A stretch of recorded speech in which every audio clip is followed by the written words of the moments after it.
Scorpio, kumusta po kayong lahat? Okay, so Scorpio, maraming salamat po sa walang sawang pagsubaybay sa ating pong mga reading. And kung ikaw ay bago pa lang sa ating channel, mag-subscribe na po kayo and i-click mo na rin yung ating notification bell para lagi kang updated sa ating mga bagong upload.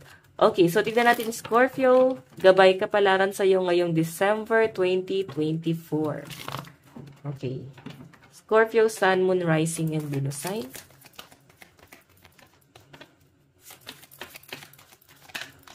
Oops. Okay, Scorpio, nakikita ko na parang ngayong December 2024, ang daming struggle.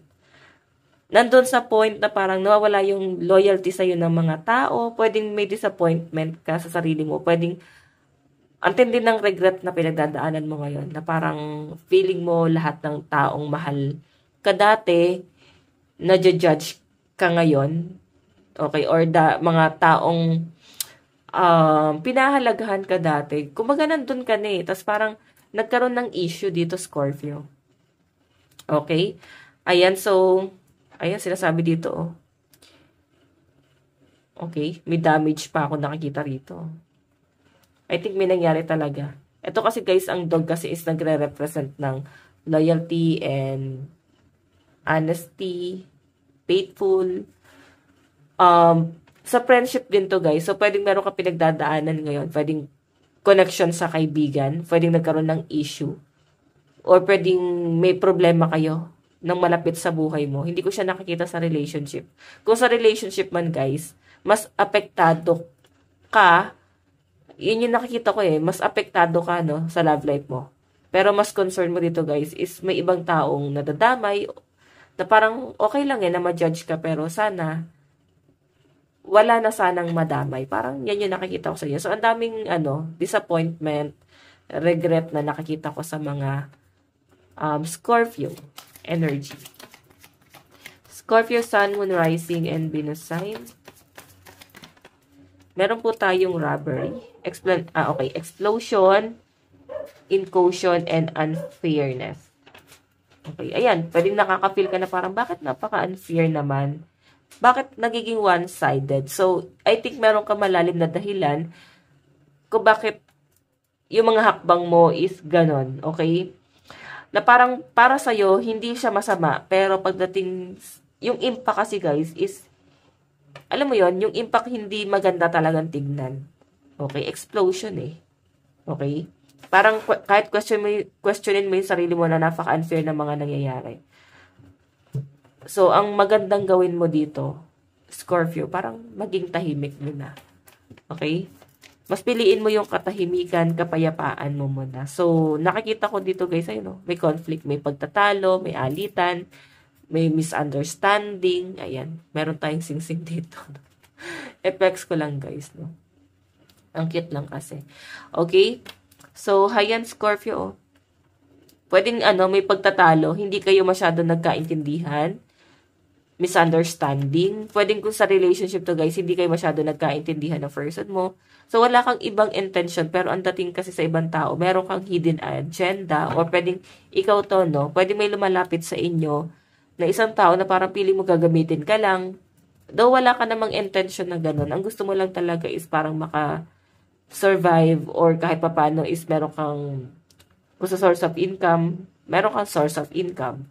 Kung sa love life naman to guys, ayan, patutunayan mo na wala kang hidden agenda, wala kang ibang intention, or pwedeng kung person mo to guys, no, pwede nyo guys baligtarin yung energy. Kung person mo to guys, pwede nagkakaroon ng alitan sa inyo Scorpio ngayon, kasi feeling niya, parang ginagamit, no, what I mean, feeling mo, ginagamit ka nitong taong to. Okay?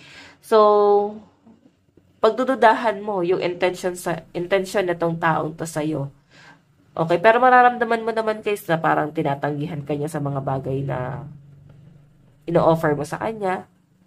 Okay? Hindi mo naman siya makikitaan talaga na parang iti-take advantage kayo. Pero, I think kasi yung judgment din siguro ng ibang tao sa paligid mo. Okay? Family, friends, kung sino man, pwedeng ganun eh. Pwedeng hindi kasi kayo pantay, parang langit at lupa yung energy. Kung sa love life to. Okay? Madja-judge talaga.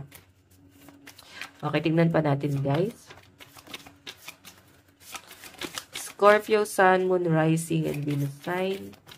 Oops. O, diba? Fright, depression. Nati-trigger ang depression ng mga Scorpio. Okay? Nandun sa point na hindi mo maiwasan na depression, phobia, and paranoid. Hindi mo maiwasan na mag-overthink talaga. Napaparanoid ka. Ang dami mong iniisip, halo-halo na nandun yung worry, nandun sa point na may nangyari, no? Okay, as in misunderstanding talaga to, guys.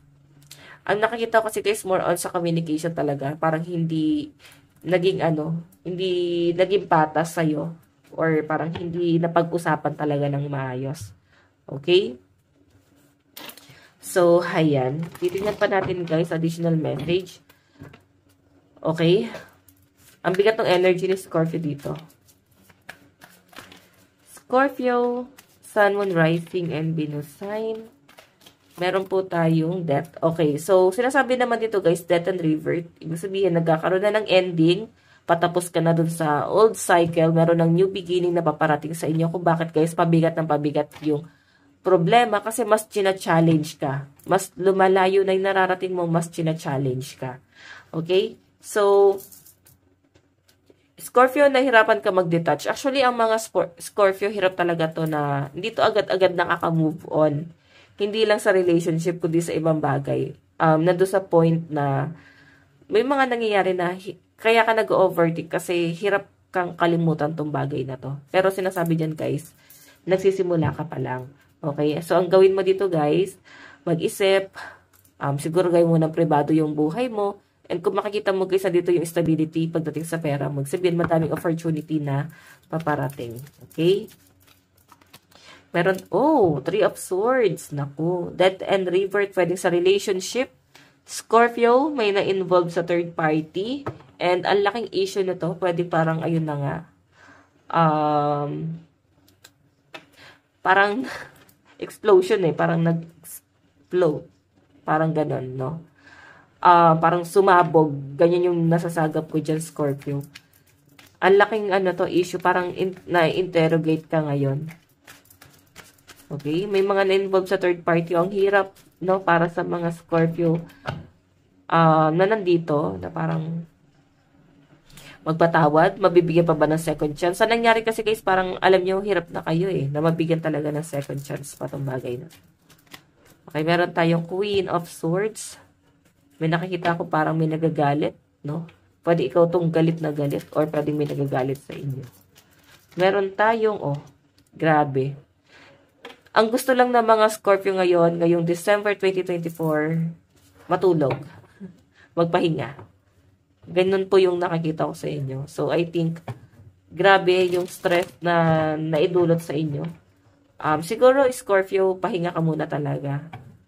Gawin mo munang private yung buhay mo. Kasi grabe yung stress na nakikita ko sa inyo as in down. Pero pagdating sa finances naman, maganda yung nakikita ko. I think personal problem, no? Personal masyado itong pinagdadaanan mo. Okay? Ayan, no? Medyo nawiwindang ka pa, lutang yung energy na nasasagap ko sa inyo. Kung sa love life yan, guys, ay may na involved sa third party. Pwedeng ikaw tong may third party or pwedeng person mo. So, parang hirap kang mag-move on. Tignan po natin. Love advice. Meron tayong release your ex. So, kailangan mong kalimutan yung ex mo. Pwedeng siya, matinding sakit yung ginawa sa inyo. As in, sobra-sobra kang sinaktan. Okay? Tignan natin, guys. Meron tayong deception. Diba? Yun, may panloloko. Pwede ikaw to ng loko or pwede yung person mo. Tignan pa natin. Meron po tayong passion. So, meron kang ibang nagugustuhan, Scorpio. Gusto mo siyang i-pursue. Yun nga lang, guys. Nagkakaroon ng issue sa inyo ni ex mo. Siya yung parang nagiging hadlang ngayon. No? Nagiging hadlang sa relationship mo sa ibang tao. Dito sa new person na nagugustuhan mo. Advice. Meron tayong watching clouds. So, ayan, no? Lay back, rest, and relax. Pahinga. Yun lang ang nakikita kong kailangan mo. So, I think, masyado ka nang na-overwhelm. Pwede sa trabaho, masyado kang workaholic. Baka kailangan mo muna, guys, pahinga talaga. Okay? Meron tayong grounding. Go deep, explore your roots. Okay, I think parang more on pagninilay-nilay talaga yung energy na sasagap ko sa inyo guys. Parang ito yung kailangan mong gawin. Magnilay-nilay, no? So, pag sinabi magnilay-nilay, mag-isip-isip, pahinga, pumunta ka sa malayong lugar, yung tipong wala masyadong toxic, walang social media, lumayo ka sa lahat. Yung parang, siguro ganun yung energy mo rin ngayon, no? Parang gusto mo lumayo, gusto pumunta sa lugar na walang nakakilala sa inyo. As in, gusto mo ng parang tahimik na buhay. Ayan. So, Scorpio, ito lang po inyong reading. Maraming salamat po. God bless and love you all. Bye-bye.